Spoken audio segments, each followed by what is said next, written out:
Oke teman-teman, selamat datang di channel Jendela Misteri. Sebelum lanjut ke videonya, saya mau ngingetin ke kalian. Untuk kalian yang belum subscribe, silahkan subscribe dulu. Oke, kita langsung lanjut ke videonya.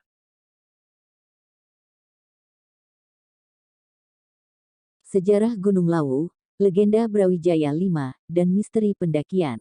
Sejarah Gunung Lawu kerap dikaitkan dengan legenda tentang Prabu Brawijaya V, raja terakhir Kerajaan Majapahit.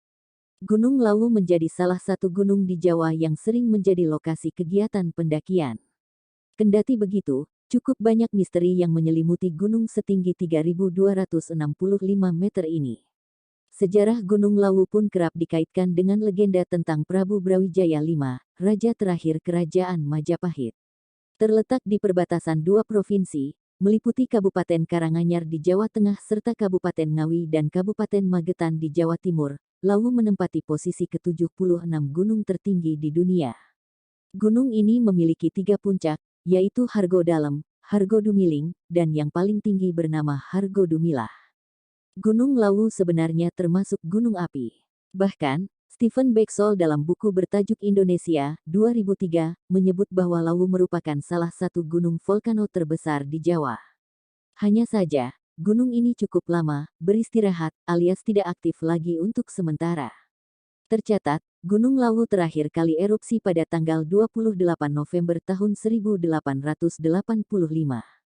Selain sebagai lokasi pendakian, Gunung Lawu terbilang populer karena terdapat banyak destinasi wisata di sekitarnya, sebut saja Tawangmangu, Cemoro Sewu, Telaga Sarangan, Candi Sukuh, Candi Ceto, Astana Giribangun, Kebun Teh Jamus, berbagai lokasi air terjun, dan masih banyak lagi. Sejarah dan legenda Gunung Lawu. Sejarah Gunung Lawu kerap dikaitkan dengan legenda yang menyelubungi masa lalu gunung ini.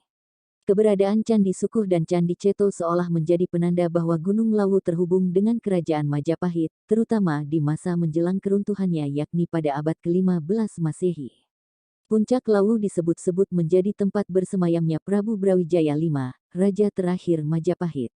Brawijaya V adalah ayahanda Raden Patah yang nantinya mendirikan kerajaan Islam pertama di Jawa, Kesultanan Demak, sekaligus memungkasi riwayat Majapahit.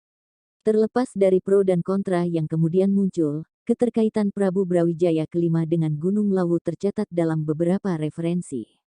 Salah satunya dinukil dari Ensiklopedi Adat Istiadat Budaya Jawa karya Purwadi. Disebutkan, kala itu Majapahit harus menghadapi peperangan dengan Kerajaan Keling, Kediri, yang dipimpin oleh Raja Girindra Wardana pada 1478. Lantaran terdesak, Brawijaya V menyingkir ke Gunung Lawu dan menghabiskan sisa hidupnya sebagai pertapa. Petilasan terakhir sang raja dikenal sebagai Pringgondani. Ada pula yang menyebut alasan Brawijaya V menyepi ke Gunung Lawu adalah karena ia mempunyai firasat bahwa Majapahit diambang keruntuhan dan sulit diselamatkan. Ditambah lagi, Brawijaya V risau karena sang putra, Raden Patah, memeluk Islam dan membangun kekuatan baru di Demak. Jejak Prabu Brawijaya V di Gunung Lawu dapat ditelisik dari banyaknya penganut Buddha di desa-desa yang terletak di lereng gunung tersebut. Ong Hok Ham lewat buku Madiun dalam Kemelut Sejarah menuliskan, Raden Patah pernah mengutus adiknya yang bernama Raden Alkali untuk mengislamkan warga di lereng timur Gunung Lawu. Pendakian dan misteri di Gunung Lawu.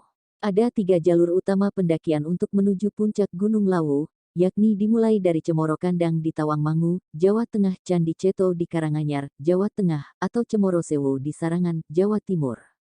Selain ketiga jalur utama yang populer dan cukup dikenal itu, sebenarnya masih ada satu lagi jalur pendakian di Gunung Lawu. Jalur pendakian alternatif itu dilakukan dari tempat bernama Singolangu, termasuk dalam wilayah Magetan. Pendakian Singolangu terletak tidak jauh dari Telaga Sarangan, sekitar 3 km jaraknya. Oleh sebagian kalangan, jalur ini dipercaya sebagai jalur pendakian tertua untuk menuju ke puncak Lawu. Di sepanjang jalur Singolangu ini, dapat ditemui beberapa petilasan atau situs. Di sisi lain, Gunung Lawu menyimpan misteri yang terkadang sukar diterima akal sehat. Selain sebagai lokasi pendakian bahkan tempat wisata, gunung ini juga seringkali menjadi tujuan bagi orang-orang yang punya kepentingan spiritual. Setiap malam 1 Suro, 1 Muharram misalnya, banyak orang yang mendaki Gunung Lawu hingga ke puncak untuk melakukan ritual atau berziarah. Tiga puncak utama Gunung Lawu kerap dianggap sebagai salah satu tempat paling sakral di Jawa.